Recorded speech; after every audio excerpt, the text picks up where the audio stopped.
This episode is brought to you by Progressive Insurance. Do you ever think about switching insurance companies to see if you could save some cash? Progressive makes it easy. Just drop in some details about yourself and see if you're eligible to save money when you bundle your home and auto policies. The process only takes minutes, and it could mean hundreds more in your pocket. Visit Progressive.com after this episode to see if you could save. Progressive Casualty Insurance Company and Affiliates. Potential savings will vary. Not available in all states. The new LinkedIn Hiring Pro can't undo your last hire. The empty seat. Who was actually just that? An empty chair in your office because you couldn't find someone to fill it. So it just sat there costing you money with all its fancy ergonomic features. But LinkedIn Hiring Pro can make it easy to fill that seat with the right candidate. With nearly 60% of businesses finding someone to interview in the first week alone. Hire right the first time with LinkedIn Hiring Pro. Post a free job today at linkedin.com/quality. Hey there, Stackers. Welcome to another week, and that means we begin the week with a salute to our troops. So raise your mugs, gentlemen. And by mugs, I mean more than your beautiful faces. There we go. What the hell is that, Doug? This is like I don't know, it's like a insulated Yeti, whatever, but there's stickers all over it. I'm just drinking water this morning. Already gotten done with my coffee, but look at the sticker on it. I hope your pain eases soon. Yeah. That is. It's about to, though. What message? It's about to. We're about to give people an hour of financial goodness. Of course, it's going to ease soon. And we're about to salute our troops. On behalf of the men and women, make a podcast in Mom's Basement, and the men and women who serve our troops and our veterans at Navy Federal Credit Union, here's a big salute to the people keeping us safe all weekend long while we played. Cheers. Thank you so much. And let's go stack some Benjamins together now, shall we? Thanks, everybody. Okay. Right here. It says right here in this account, we have $401,000. Jackpot. Nope. That says you have a 401k account. If you liquidate that right now, you'll have, maybe $5,000. So what happened to the other $396,000? What is wrong with the two of you?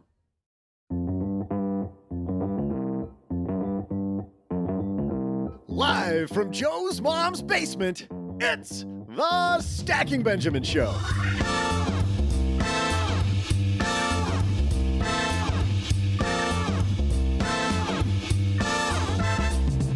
I'm Joe's mom's neighbor, Doug, and are you messing up your retirement funds at work? Today, we'll dive into 8 of the most common oopsies people make with their retirement money so you reach financial independence faster. But that's not all. We'll also help out Stacker Joel from Cleveland rocks, who wonders how to turn from a saver mindset to a spender mindset. We have thoughts. Specifically, OG has thoughts. Seriously, Joel, hand me the money. I can help you build that muscle in a hurry. And wait, is that panic? No need, because I'll still swoop in with a rich helping of my incredible trivia. Yeah, that's better. And now, 2 guys who cut their vacation short because apparently pool float financial planning didn't catch on. It's Joe and OG.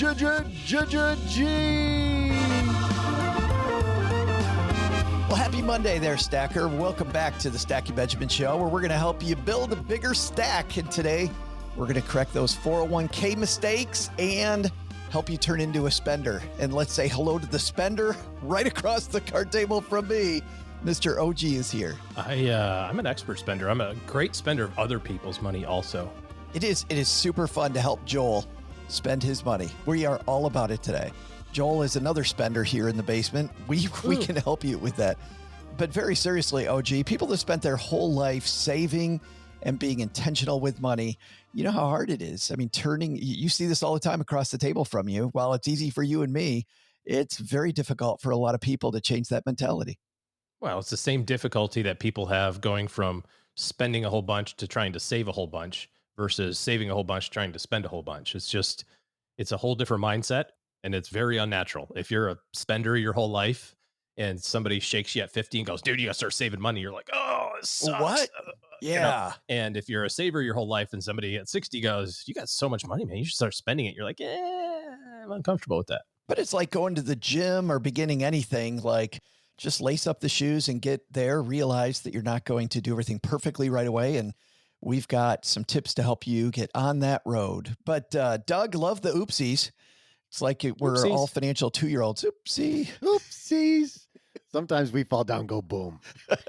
With our 401k. So we've got you covered today. We also have a couple sponsors to make sure we can keep on keeping on. You don't pay a dime for any of this goodness we're going to share. So sit back and relax and hear from our sponsors. And then OG, Doug, and I are going to get into it. Let's help you fix 8 of the most common mistakes people make with their retirement plan through work. You may not know that when we started Stacking Benjamins, it was a blog. And even then, just the startup cost, I remember thinking, is this the right thing? And what if I write things and nobody comes, right? Well, luckily, that didn't end up happening. But starting something new isn't just hard. It's terrifying. There's so much work. You're not sure whether it's going to work out. You're not sure if anybody's going to read it. And then we changed it to a podcast. Is anybody actually going to listen, right? What if nobody wants all the stuff that we have? Well, had I used Shopify, it would have been even easier because with their expertise, their helpful tools, and their easy to use platform, that's something that would have made Stacking Benjamins more effective much, much more quickly. Shopify is the commerce platform behind millions of businesses around the world and 10% of all e-commerce in the U.S.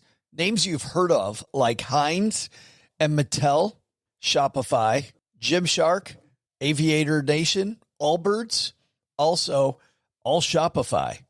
Get started with your own design studio with hundreds of ready-to-use templates. Shopify helps you build a beautiful online store that matches your brand style. And best yet, Shopify is your commerce expert with world-class expertise in everything from managing inventory to international shipping to processing returns and beyond. And did I mention that iconic purple Shop Pay button? It's used by millions of businesses around the world. It's why Shopify has the best converting checkout on the planet. It also helps boost conversions, meaning less carts going abandoned and more sales for you. So you're stacking Benjamins much more quickly. Time to turn those what ifs into with Shopify today. Sign up for your $1 per month trial today at shopify.com/SB. Go to shopify.com/SB. That's shopify.com/SB. Dell PCs with Intel Inside are built for the moments you plan and the ones you don't. They're for those all-night study sessions, the moment you're working from a cafe and realize every outlet's taken, the times you're deep in your flow and can't be interrupted by an auto update. That's why Dell builds tech that adapts to you. Built with long-lasting batteries so you're not scrambling for an outlet, and built-in intelligence that makes updates around your schedule, not in the middle of it. Find technology built for the way you work at Dell.com/Dell PCs. Built for you. Hello, darlings. And now it's time for your favorite part of the show, our Stacking Benjamins headlines. The inspiration for this comes to us from Kiplinger. It's a piece that we'll link to in our show notes. 8 401k mistakes that could take your retirement. Of course, OG, as you know, this also applies to solo 401ks, 403bs, 457s. Pick any letters. Even heck, if you are in a retirement plan in Canada or Mexico or one of those amazing European countries, I'm sure people are effing this up all over the world.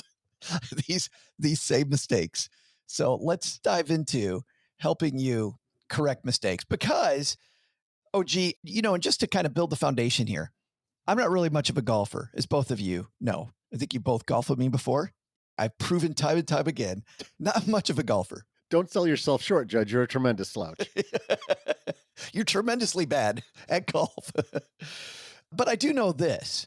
One thing I know from pro golfers and people that are great at golf is a lot of the key at being good at golf, or many things, is just not making unforced mistakes, about not doing these kind of dumb little things. Like, it's not about OG being brilliant as much as it's about not getting yourself into trouble. Yeah. Like not pulling out the 9-iron when you thought it was a 6-iron. You've done that before? Oh, I never. Tiger Woods did it in the video golf thing. Oh, that's right. He did. Indoor golf deal that he had, the Tiger Woods Indoor League. Yeah. And somebody goes, "That's 91." So he pulled out his 91 club and he hit it. And they're all like looking at each other going, "Is he hitting a wedge? Like, what's going on?" And he hits this perfect 91-yard shot and it comes up 100 yards short. And they go, "It's 191." He goes, "You said 91." They're like, "Yeah, the one was assumed. It was a par 4." We hit driver. The next shot is a 6-iron or whatever, and he's like, he hits this perfect 91-yard shot, exactly 91 yards. And he was exactly 100 But yards that's short. an unforced error. Back to our point and Joe's point, it's an unforced error because it was a thinking error, not an execution error. Is that what you're kind of sort of getting at, Joe? Yeah, absolutely. Yeah. I remember, because listening to a lot of talk radio, I remember, speaking of advertisers, Golf Digest being an advertiser on these shows. And I remember this expert from Golf Digest saying, they play this little clip and the guy's like, "I've never seen a golf pro go, well, I'm just going to blow it through these trees."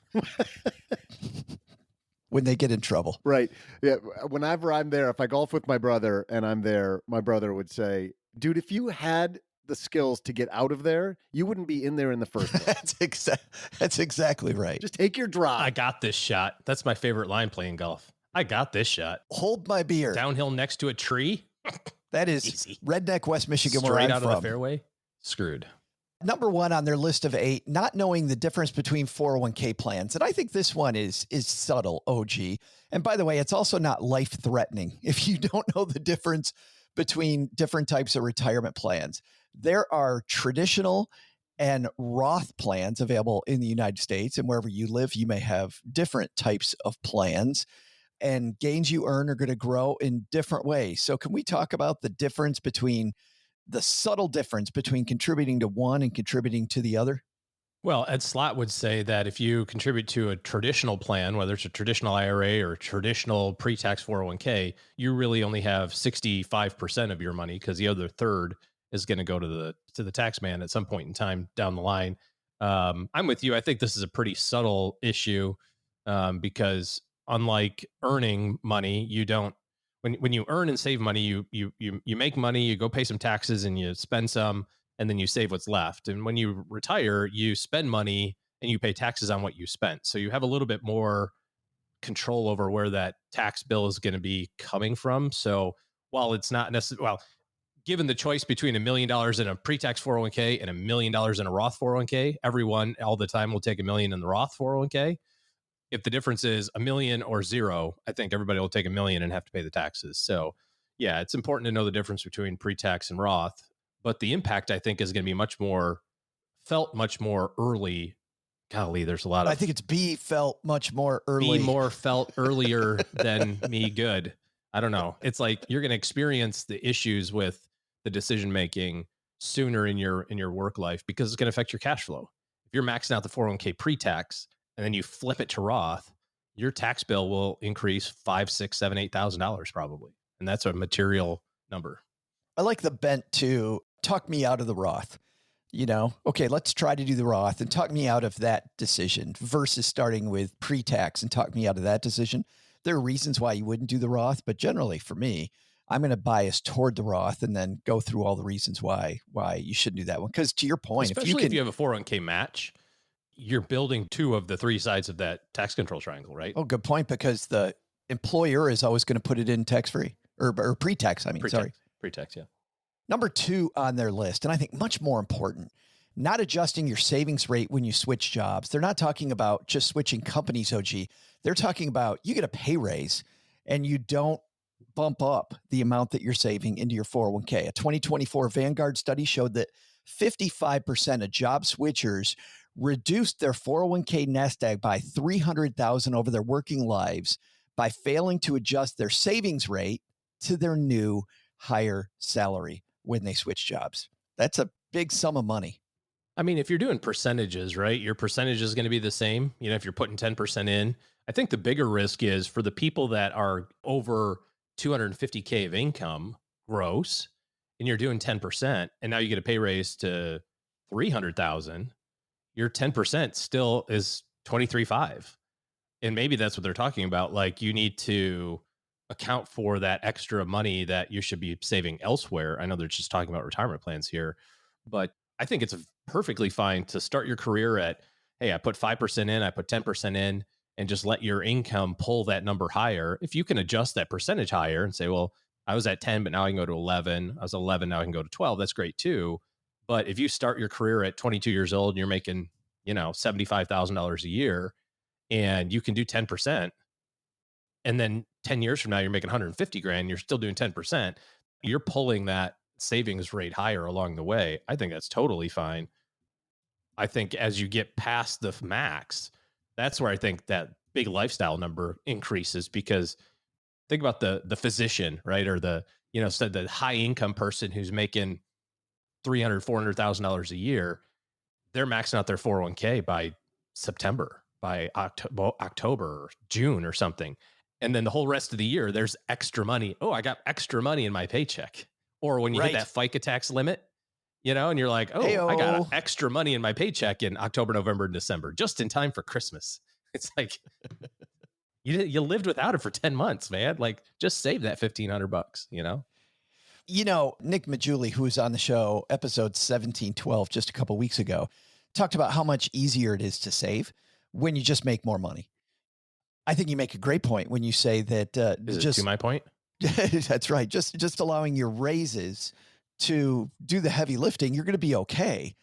But if you've never lived this new lifestyle before, raising it from 10% to 12% of your new amount of money that you're making is also an easy thing to do. It's a great time to do it, especially if it's like a large increase. I get it. If you're making 80 grand and you go to 82.5, okay. A lot of that is lifestyle and just inflation. But if you go from 82 to a new job in a new place, and now you're making 135, like, that's a good opportunity to say, all right, I'm going to have some fun. I'm going to increase my lifestyle quite a bit here, but I can also save $10,000 extra dollars, and I didn't even know it existed. Increase your lifestyle now and increase your lifestyle later. Yeah, exactly. Not either or, it's both. Number 3 on the list, forgetting your 401k at your old job. This is a doozy, OG. I mean, how many times have you met with somebody? I remember during my financial planning career, people are like, oh, I realized I got this money sitting over at XYZ company. It's not allocated correctly, not toward my goals, sitting in cash sometimes, just this money that should be out working for you. It's so easy to forget that old 401k. This is a really big one. And people who are young think, I'll never forget about this. But I had this client years ago who retired, worked in the electrical distribution world, and came in for a review meeting. He says, weird question. Do you know why I got a check for $150 from Land O'Lakes Butter? And I said, I mean, could have been one of those lawsuit things. Because you eat lots of butter. It's very clearly a reimbursement of some kind. You're the lead person in a class action lawsuit. Yes, sir. You are the leader in the club. You won the contest. But anyways, I said, I don't know, because you get those things, right? You get the whatever. And so 6 months later, he comes in for another review meeting. He says, you wouldn't believe it. Idiots at the butter company keep on sending me checks for $150. And I said, did you ever work at Land O'Lakes or anything? He goes, no. I said, what'd you do when you were in college? I thought didn't you live in Wisconsin when you were in college? He goes, I worked on a dairy farm for a couple of years. I said, huh? That's your pension from the dairy farm that was part of Land O'Lakes that, was acquired and da-da-da-da-da. That was your 4 years. That's your equivalent pension. He had completely forgotten that existed because it was just such an insignificant thing when he was 22 years old. And now pensions, of course, aren't the same as they were before, but this happens with workplace plans too. It's like you work at a place for 6 months and then you get a better job and you go, I'll deal with that later. And all those little teeny tiny bits add up. A huge part of being good with money is just being able to see the whole dashboard, seeing everything in front of you very easily. Move that money. You can move it to the new 401k. Generally, I don't like that because then you're going to move from that company, or the company decides to go cheap with the options, which is going to be the next thing. You're beholden to whatever the new company does.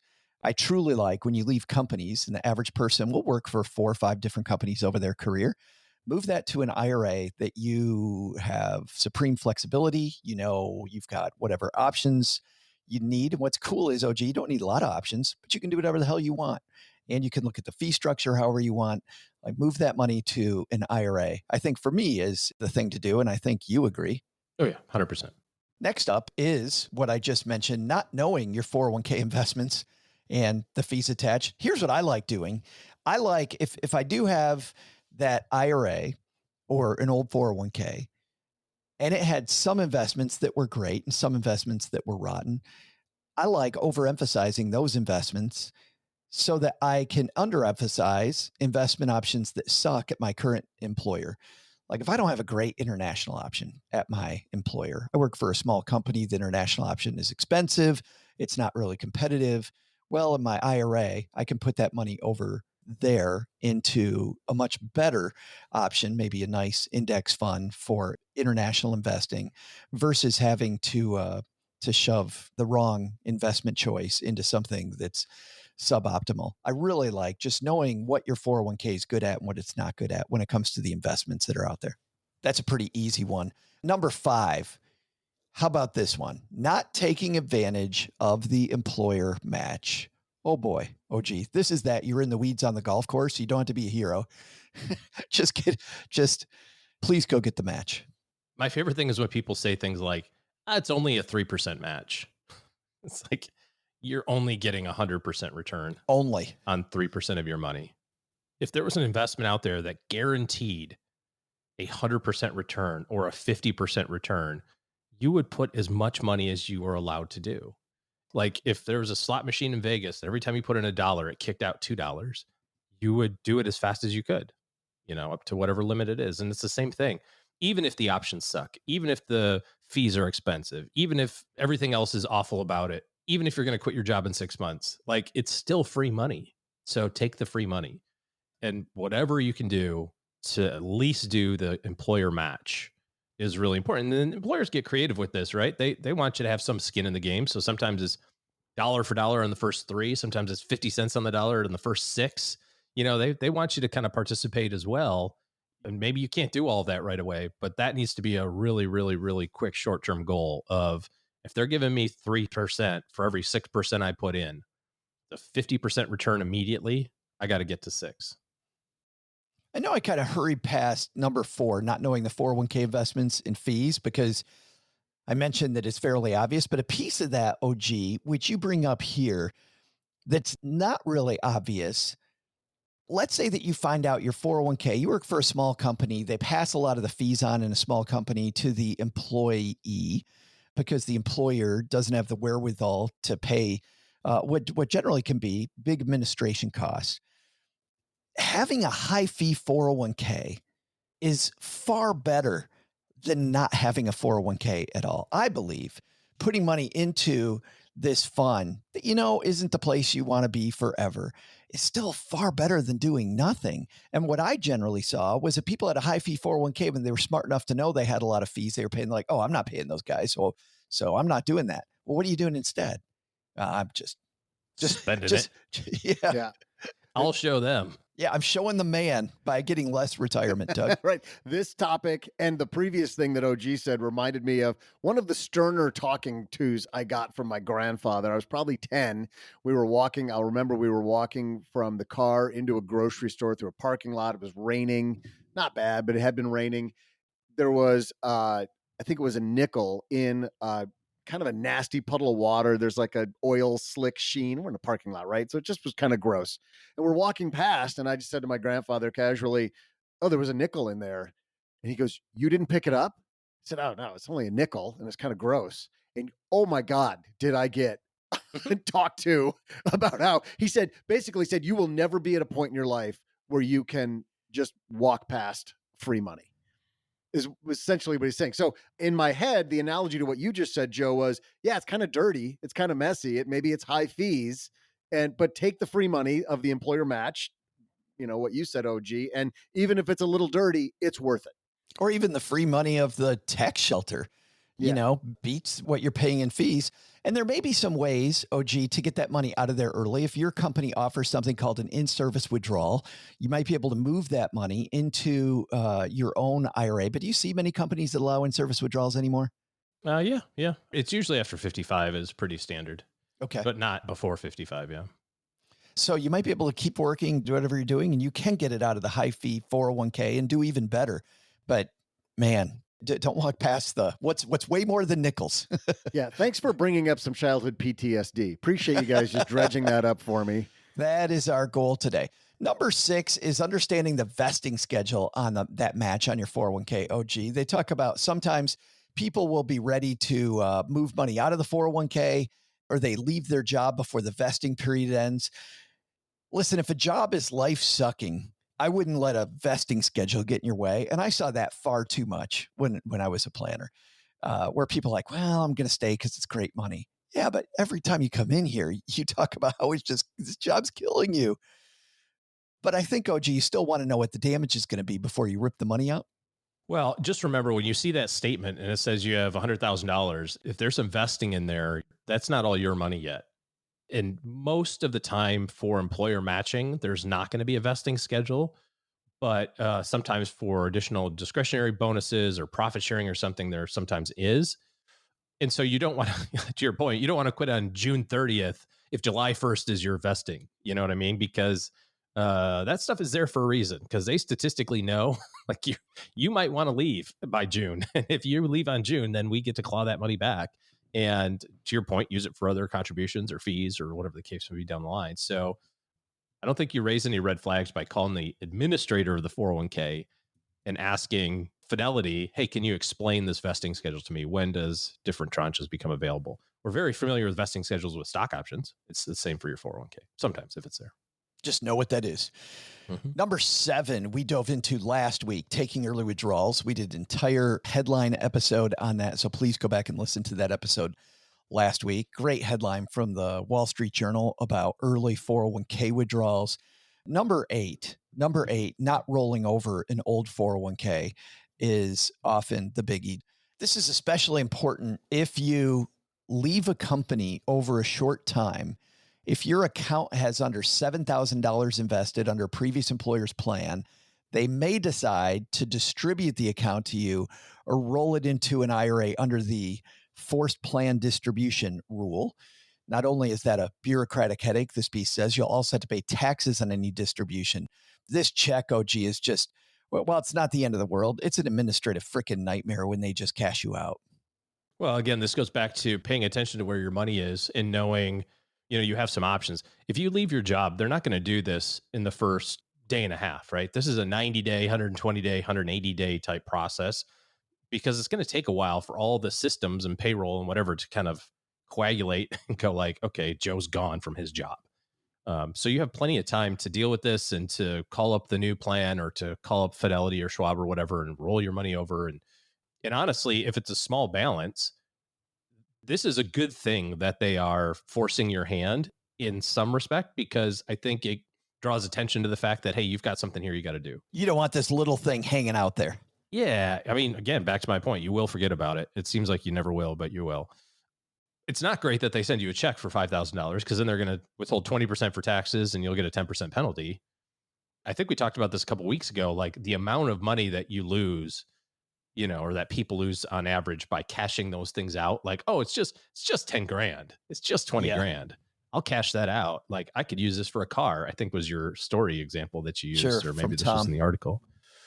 But yeah, I think if you get that notice, if you get the thing that says, hey, if you don't do anything in 30 days, we're going to force liquidate you. That is your wake up call that, hey, there's something I need to be doing here. Don't martyr yourself to the IRS just to not have to make a phone call. Like, that's silly. That's $1,000 phone call. It's like, I'll make the phone call. We'll split the cash. But that's a good deal. Before we leave this topic, I mentioned earlier that my bias is to go Roth versus traditional, and talk me out of that, right? I go in thinking I'm going to do the Roth, and then I'm going to have the worst cash flow situation today, but the most flexible outcome later on. I'm also going to get some pre-tax money if I get the match. So that's going to be my bias. There is another bias I mentioned earlier, which is rolling the money to an IRA when you leave a job. There is a situation, OG, we should raise awareness of here, which is if you want that early retirement, age 55 or later, it might make sense to leave the money in the old 401k, because 401ks have this rule, and maybe you can dive into this for a second, OG, where you can take the money out after age 55 if you've retired. I mean, it's just that simple. It's everybody knows or should know the 59.5 component of retirement planning, which is your qualified money becomes available to you without penalty at 59.5. If you retire and you're separated from service, so you have to be retired after the age of 55, then you also are eligible to take money from your 401k only, not IRAs, without penalty. But the reality is that you can take money anyways at 35 if you retire from your retirement account. You just have to do it the right way, and there's a little bit more paperwork and some rules you have to follow. So it's not impossible. If you're financially independent, you're 37 and you've got $6 million and you're like, hey, some of that's in my 401k, I'm going to have to need some of that to live. You can use it without penalty. You have to think of it this way. The IRS set these rules in place to prevent people from spending their retirement money on stupid crap before retirement. If you're retired, the IRS is okay with it. Like, oh, you're 41 and retired? Good job. No penalty for you. Well, we just have to prove to us that you're not spending it on a Ferrari by doing these other rules. So there's ways around it. But if you're looking at early retirement, early being between 55 and 60, it can make sense to leave some, maybe not all, but you can leave some of your money in your 401k and use that for cash flow if really all you have is qualified money. I had one more note of something that didn't appear. This is a one for all of our Uber nerds in the Stacking Benjamins family. And that is this. Also, OG, if you have a big concentration of individual stock, maybe company stock that's inside your 401k, you also may not want to roll that to an IRA when you change jobs. Yeah, I mean, I don't think that we want to get into this because it's so nuanced and very technical, but suffice it to say, if you have company stock in your 401k, get help, and you're leaving your job, you need to hit pause on what you're doing because you have a one shot to have a different tax status on that company stock versus it being ordinary income, turning it to long-term capital gain. There's pros and cons to it. There's a lot of rules to be done to make sure that you do it correctly. Doing it correctly can save you bunches of money. Doing it incorrectly can cost you bunches of money. And there's timelines, there's deadlines, there's a lot of hoops to jump through. But I think the message for company stock is if you have and this is your own company stock. This isn't like I work at Apple, but I have NVIDIA in my brokerage account in my 401k. No, this is Apple within Apple or NVIDIA within NVIDIA. If you've got your own company stock in your 401k plan, then you have to hit pause. This is much less common since Enron, honestly, although it still happens because they give you a lot of opportunity to diversify. Stay diversified. Whereas before, they didn't have to give you the opportunity to diversify it. They could just pay you your company match in company stock and then make you keep it, which right. Sounds great if you're working at NVIDIA, but not great. Which was great for the CFO when they're doing the company buyback. Great if you're need the float of company stock. You need constant purchases of company stock to keep the charade going. They stop that now. So it happens a lot less, but we see it maybe once a year. And so if you've got company stock in your 401k and you're like, I'm leaving my job, just know that you have to hit pause and ask for help, or I wouldn't necessarily ChatGPT this, but that might be a start to at least know what you're talking about. Well, and I'll lead people down that path road. The strategy is called net unrealized appreciation. If you just look up NUA rules, you will immediately go, I want to go find a pro to help me get this right. Oh my God, what have I done? Yes. Even if you think you understand it, I would still have a pro check your work because, OG, you're 100% right. The devastation that you will create for yourself if you do this wrong is pretty bad. Love this piece from Kiplinger. We'll link to it in our show notes at stackingbenjamins.com. And we have a newsletter called The 201, where Kevin Bailey goes into topics like this and pieces like this that we've curated on the internet, kind of the best of the internet that we found that week. stackingbenjamins.com/201. Also, when we go on the road, and I'm about to announce that I'll be headed to Portland, Oregon. We're coming to see you in September. I'll have details on that next week. But if you subscribe to the 201, we can send you an email with all of the details, even if you miss that particular show where we mention it. All right.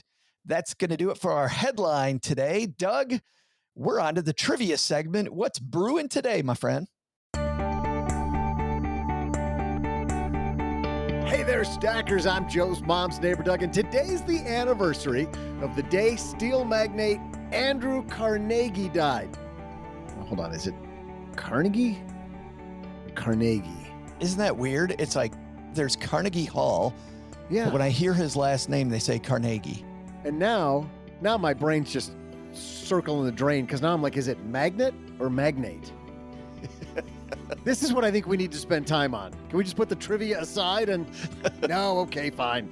During Carnegie, I just decided it's Carnegie. During Carnegie's lifetime, while he definitely wasn't a saint, this guy was not a saint, Carnegie did his share of good, giving away over 90% of his fortune to create public works. Here's one.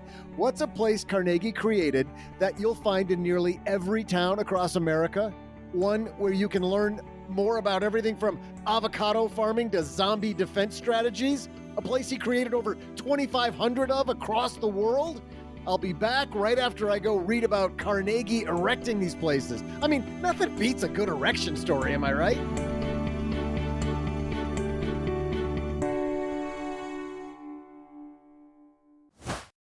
You're listening to this podcast, so I know you've got a curious mind. Here's a helpful fact you may not know yet. Drivers who switch and save with Progressive save over $900 on average. Pop over to Progressive.com, answer some questions, and you'll get a quick quote with discounts that are easy to come by. In fact, 99% of their auto customers earn at least one discount. Visit Progressive.com and see if you can enjoy a little cash back. Progressive Casualty Insurance Company and Affiliates. National average 12-month savings of $946 by new customers surveyed who saved with Progressive between June 2024 and May 2025. Potential savings will vary. You didn't start a business just to keep the lights on. You're here to sell more today than yesterday.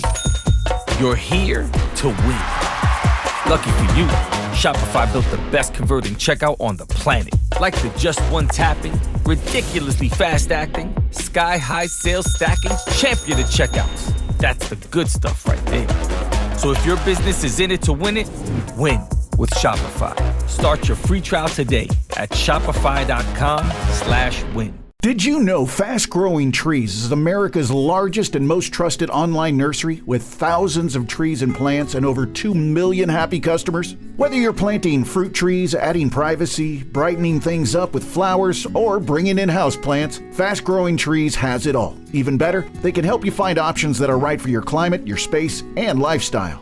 Click Order Grow. Every plant arrives healthy with the Alive and Thrive guarantee straight to your door. So if you're ready to get planting, this is the moment. Right now, they have great deals on spring planting essentials, up to half off on select plants. And listeners to our show get 20% off their first purchase when using the code WWO at checkout. That's an additional 20% off. Better plants and better growing at fastgrowingtrees.com using the code WWO at checkout. Fastgrowingtrees.com, code WWO. Now's the perfect time to plant.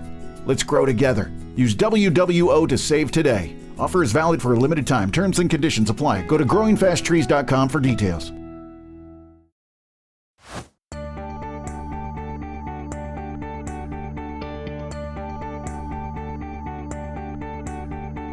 Hey there, stackers. I'm a Rector set lover and double entendre master, Joe's mom's neighbor, Doug. Andrew Carnegie. He once said, "The man who dies rich dies disgraced." Lucky for me, I'm living modest and dying broke. Sounds like I'll be in the express lane at the pearly gates, huh? During his lifetime, Carnegie built over 2,500 buildings in towns across the world, nearly 1,700 of which were in America. They were places people could go and gain knowledge around nearly any topic, including financial literacy. What were these places? Well, Carnegie created a ton of what are now called Carnegie Libraries, giving away over $56 million through his own philanthropy, and later, through his foundation, he planted seeds to help people learn more across the world. Oh, now I see the resemblance. Andrew Carnegie built libraries so people could educate themselves out of poverty. I built a podcast studio from scratch with my bare hands so I could avoid doing real work. All right, maybe it wasn't from scratch. And maybe it wasn't from my bare hands. Okay, fine. It was already here, and I showed up, but with a big, giant bag of charisma, right? I mean, it's pretty much the same thing. No need to split hairs here. And now, here come two guys who claim to be ready for Q4, but couldn't even handle my beach playlist, Joe and OG. That beach playlist had a bunch of sad music on it, Doug. All by myself. Don't wanna be. Well, if you keep wearing the thong, you'll always be by yourself on the beach. Just saying. Hey, time for our call-in segment that we call Better Call Saul. Sehy and OG, this is where we shine a light on a stacker with an issue that they just need some help from my adorable co-host, Mr. OG. Adorbs. There's a sentence that's never been said before. Well, OG, we had got this question from Joel from Cleveland. Hey guys, Joel from Cleveland here. Just finished the episode where Doug refers to the potpourri holder as the candy jar. That explains a lot. Thanks for clearing that up for us. My question for you guys is, how do people transition from a saver mindset to a consumer mindset, going from building your retirement portfolio to living off of it and consuming it? Any advice or pitfalls to avoid? Thanks for all you do.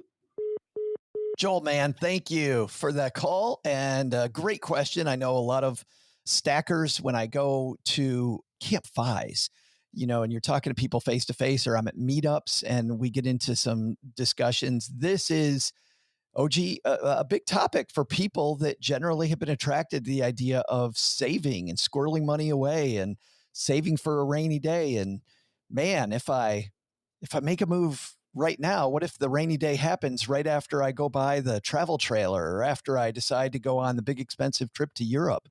You hear about the guilt people feel when they begin trying to switch into spending mode. I think the easiest way to think about this is if you've ever driven up a mountain road before. We were in Utah a couple of weeks ago and we got to do this ATV tour, and it wasn't an ATV, it was a 4-seater thing. But anyways, we're kind of going up these switchbacks on this mountain dirt road with rocks everywhere, with the abyss on one side and the cliff on the other. On a normal mountain road, God willing, they have a guardrail there, right?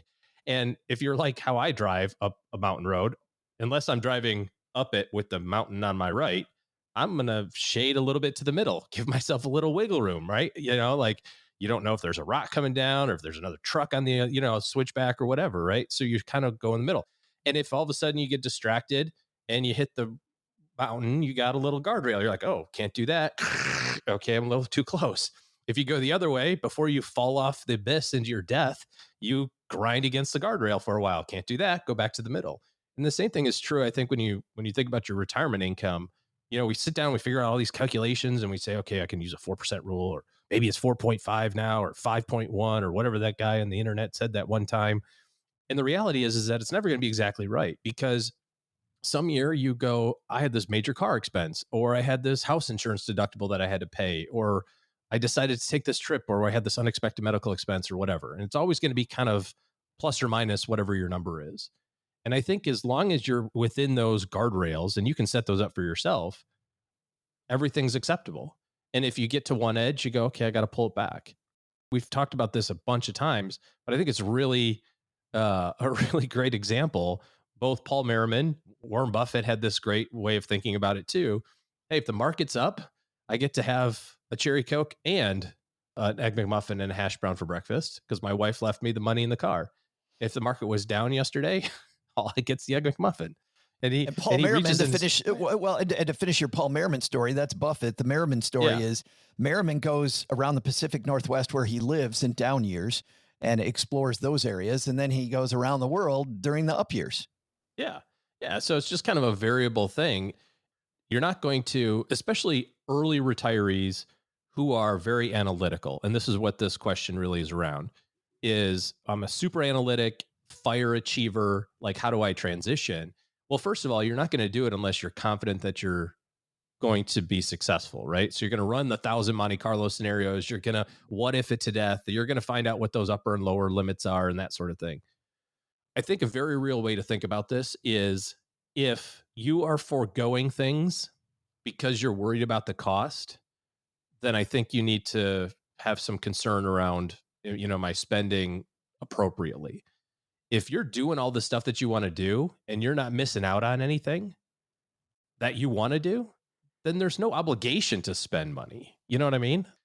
I think for some reason people think you have to go spend money. You don't have to, but if you're not doing stuff because you're afraid, maybe that's good or maybe it's bad. I think that's where the investigation has to happen. Well, and this is where the financial plan, I think solves a lot of problems, OG, because when you do the financial plan, you're beginning with that end in mind. What do I want to do? And then you're talking about values. It isn't about spending more money, which is why I don't love the 4% rule or the 5% rule or whatever the hell it is, because now I'm just mindingly spending what I can, which is ridiculous. If 5% doesn't make me happy and 3% would, why the F am I going to spend more money? That's where a lot of the guilt comes from. But if I'm starting with, I really, really want this and I can't afford it, now the savings plan gets more real. Now the spending plan gets more real. I think this is where the financial plan solves a lot of problems. You know, I interpreted this question, and I've heard this question other times, and I usually interpret as more of a, how do I shift my mindset? Because I've been so cautious for so long. And now maybe I'm ready. Like maybe I have the things I need. I've got my bases covered. I feel like my long-term plan, I'm on the right path, but I just can't get comfortable. It's an emotional thing, right? I just can't get comfortable with finally loosening up and not blowing my plan, but with some of the extra I have to spending it.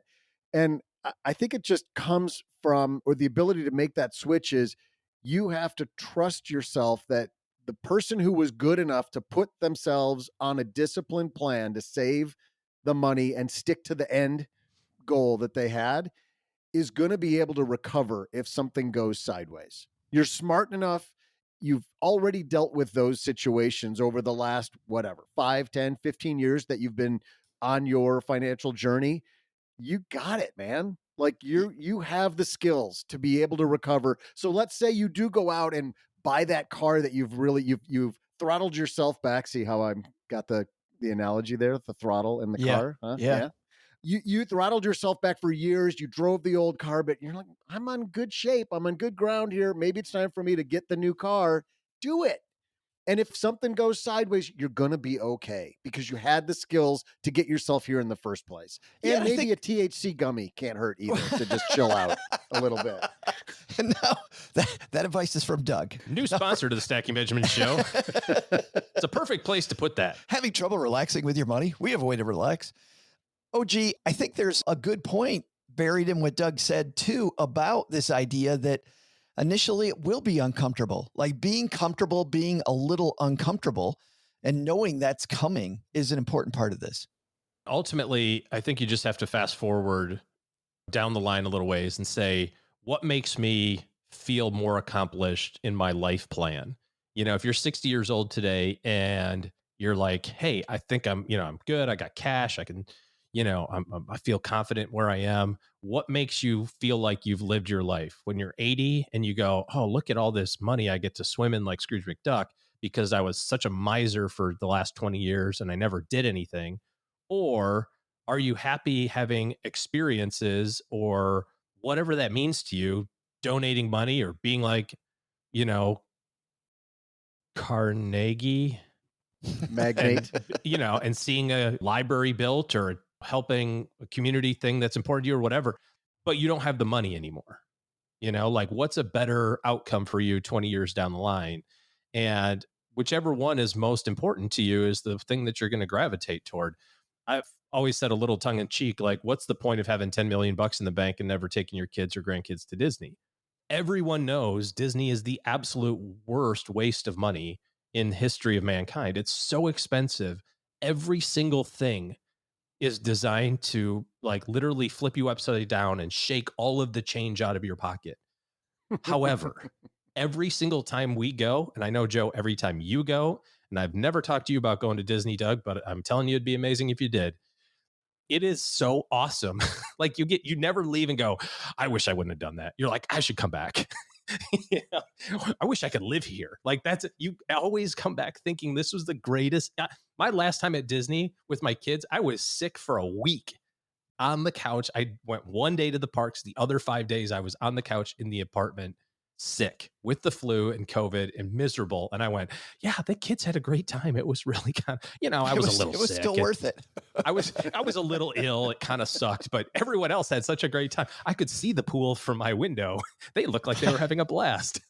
I want to go back. You know what I mean? I had a great 4 days without the kids. It was great. And they didn't discount it. They weren't like, hey, sorry, you didn't use your park passes that you bought that expired. You know what? Here's a gift certificate. No, they're like, yeah, it sucks, bro. Yeah.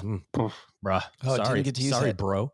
My point is there's experiences, there's things that are important to you. And I bet that if you kind of get down inside, it's not the most important thing to me is not vault full of gold coins to swim around in like Scrooge McDuck. It's I think this idea experiences, it's something, it's a donation, it's whatever like is more important. So do the thing that's more important. And to Doug's point, you're smart enough to figure this out. You know, you're not going to let the plane go all the way to the ground before you start doing something. This idea that money is a tool and not the goal, I think is a huge thing that's difficult. This is why it's so funny to me when we talk to people about investment performance. You know, investment performance is an important piece of your overall plan. You can't negate that or just kind of poo-poo that because, you know, you got to be in the ballpark of what your plan requires.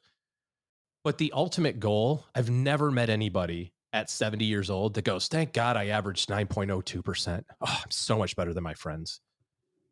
You know, like people go, I'm so glad I was able to take the cruise. I was so glad I was able to help my church. I was so glad I was able to go to Disney.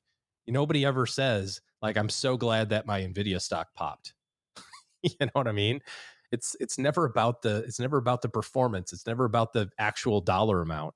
So glad I crossed this threshold that I imagined in my brain was some arbitrary success factor. It's all about the thing that it provides, which is freedom or whatever that goal is for you. We spoke with Bill Perkins back on our July 27th, 2020 episode. And that episode still resonates, OG, because I think the big points that Bill brought to the table are very similar to the points that you're making now, which is experiences are more valuable than just possessions and that time matters. And I think when we look at regret, I think we have to turn that regret around and instead say, I get to the end of my life and what would I regret not spending money on? What experiences do I wish I would have prioritized that if I don't do this, I'm going to feel regret? Turning that regret emotion. It's the same regret that Susie Orman talked about when she was on the show, saying, you know, you feel like you can't save any money in your 401k when you're 30. Now imagine you're 60 and you didn't save any money. All of a sudden the regret goes the opposite way. You're like, oh man, I should have done that. I think you need to just put yourself in future you mode and think backwards about this issue. Great topic, Joel. Thanks for bringing that up. And you know what? Thanks for calling in and also reminding Joel that the potpourri is not the snack bar. I need to keep learning that lesson over and over and over again. It just looks so Tastes delightful. so delicious though, doesn't it? StackingBenjamins.com/voicemail gets you to the place where you can call in and ask us a question as well. All right, let's mosey out on the back porch, Doug. What's happening in our Stacking Benjamins community? Yeah, Joe, you know, we had a great comment from a stacker in our basement group, stacker named David, who said, love the most recent episode, certainly covered a lot of topics, always love the Len Penzo sandwich survey, but I did want to comment on the math you did at the end where you discussed the guy pulling $14K out of his 401k to buy a new car. While I would never advise anybody to pull money out of their 401k, especially to buy a car, I'm not sure you were comparing apples to apples. This conflicts with your messages on previous episodes about money being fungible. If he is paying $9K for a car, let's say, does it really matter what account it comes from? Sure, the 10% penalty would compound, and that is the biggest difference, but he will have to pay taxes on that money eventually, and you have even said the math doesn't care whether you pay taxes on it first or after growth. Again, I would never advise anybody to pull money out of their 401k, but if money is truly fungible, it's really just the 10% penalty equating to $45,000 versus the $450,000 per your math. Love the episode, but had to comment on the fact that his decision wasn't a $500,000 decision, only $50,000. That said, buy a used clunker that will get you from point A to point B reliably, and you'll be much better off. All that from David. Thanks, Stacker. David, this was great. And there was a lot of great discussion on this in the basement. So love David's contributions to our community whenever he writes. And, you know, the reason I brought that up, OG, had less to do with the compounding interest that we did in terms of a math equation. And David, you're 100% right. It's a $45,000 problem, not a $450,000 problem. However, it still is a $45,000 problem if you're working with the idea of buckets, the idea of this was money for retirement and now you've reallocated it. I think, OG, it's the opportunity cost, which is the important thing here. The fact that Tom didn't weigh at all the opportunity cost, he just knew I had this money sitting here and I needed the new car. So if I need the new car, why wouldn't I just take it out of my 401k? Never once thinking that that was $500,000 toward his retirement that now he's going to have to go back and resave. Yeah, I mean, I see what Dave's saying here about money is money. It just doesn't, whether it's in a savings account, brokerage account, equity of your house, it's still on your balance sheet, basically. So I kind of understand that. Although I would say that your tax deferred growth might also add a little bit to that 45, because you're not paying tax on overtime. But I see, we've got to kind of make an example here, I think, of the decision tree that's happening, right? I mean, to maybe his point, money is money and it doesn't matter where it comes from. It still cost him $9,000. Could he have gotten a loan? Does that affect, Well, I think that's the real comparison we didn't talk about, David, was do I take the loan versus taking it from my 401k? What I always tell people is there's no right or wrong answers to any of this stuff. It's really so personal and that drives the nerd community crazy because it's like, no. The correct answer is this. And it's like, no, it's not. What's right for you is different than for me. And it's about our life. Our life is different than everybody else's and your life is different than everybody else's.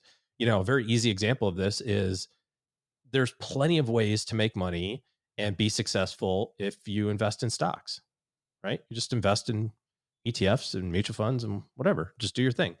There's also plenty of people who have been on the show and who are influencers and whatever, who are wildly successful, who don't have a dollar in stocks, who only have money in real estate. Does that make their way right and our way wrong, or my way wrong and their way? No, it doesn't.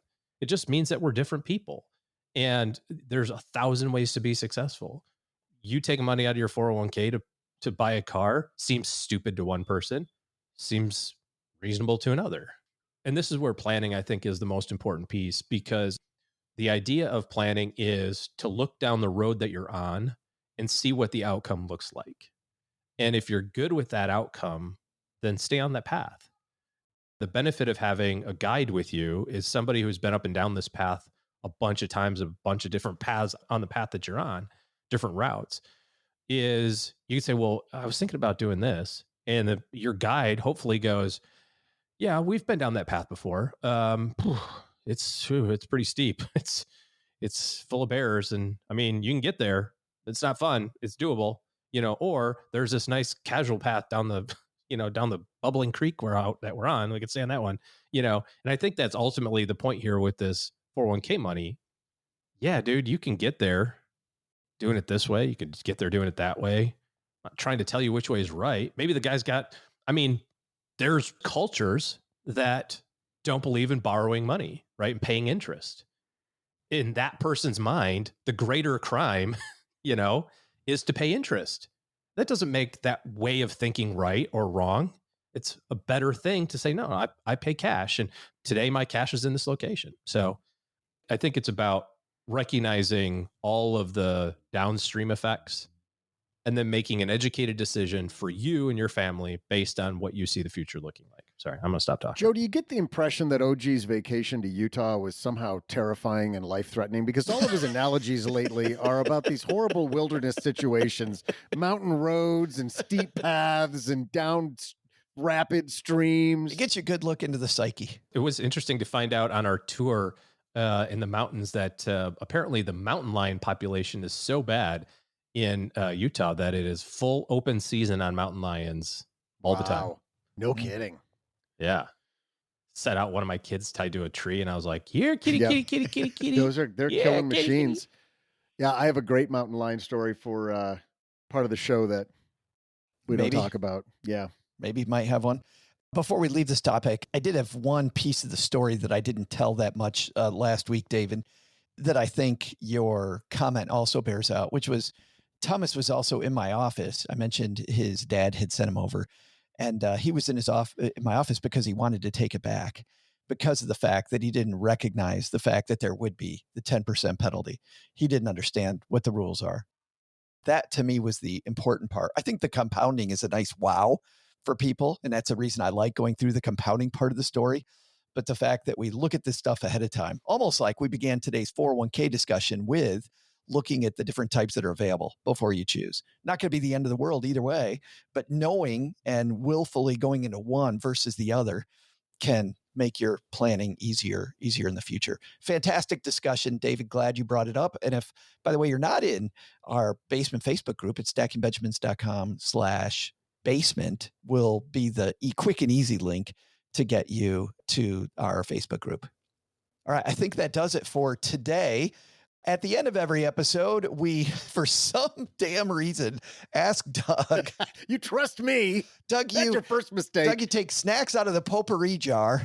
But what were your 3 takeaways today that we should be working on?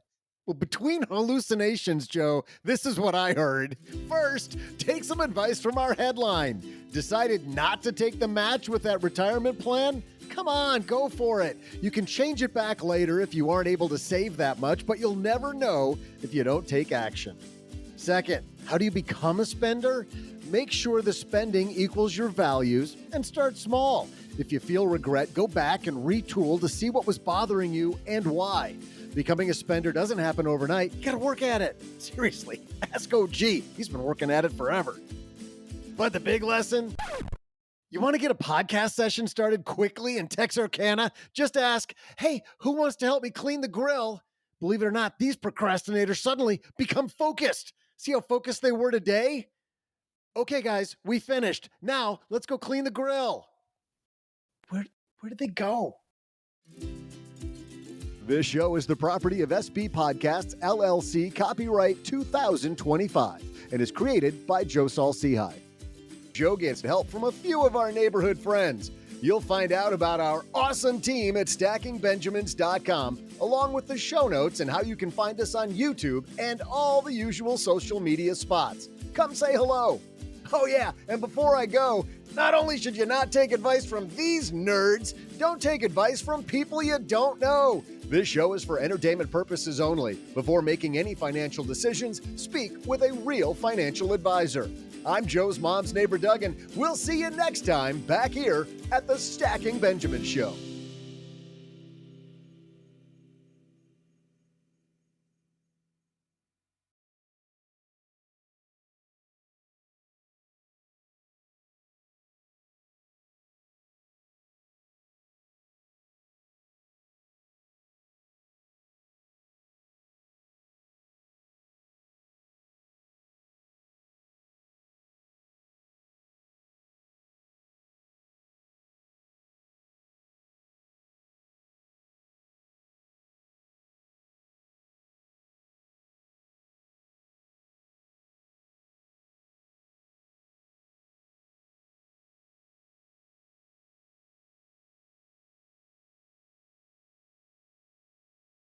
Doug was talking about the pronunciation of Carnegie Mellon.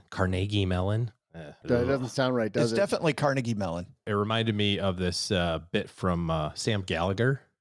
You guys might have seen this many moons ago. Sam Gallagher. Get down, check it out. B-O-M-B, bomb. T-O-M-B, Tom, no, tomb. If T-O-M-B is tomb, that's boom, the bomb's over. But no, that's bomb, that's tomb. Get ready. Is this calm or coom? No, that's comb. And that's why spelling bees are only won by introverted little ugly girls.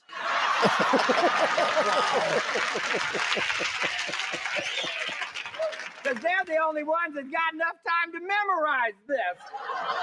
C-O-M-B, comb. P-O-M-B, poem. No, poem is P-O with an E with an M. Now, P-O-E-M, poem. H-O-E-M, home. No, home is H-O with an M with an E. H-O-M-E, home. S-O-M-E, some. No, that's some. S-O-M-E, some. N-O-M-E, numb.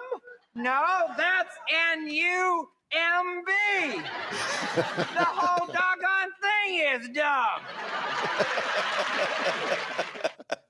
He's flipping over. He's holding a thing and he's flipping the letters. It's a great bit. He's making this bit.